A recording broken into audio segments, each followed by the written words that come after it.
Flash flood occurred in West Khasi Hills District on Saturday after heavy rainfalls that lasted for several days has hit in some part of West Khasi Hills District.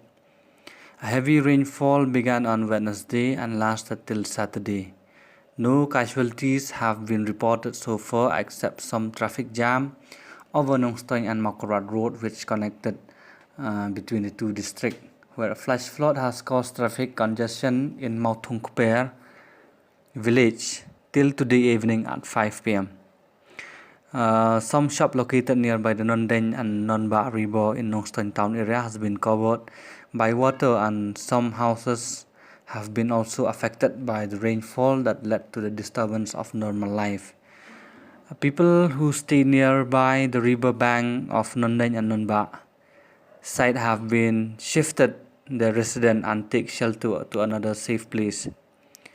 The District Disaster Management Authority West Khasi Hills has urged the public to keep alert in order to avoid from any unwanted incident, especially for those who stayed nearby the river.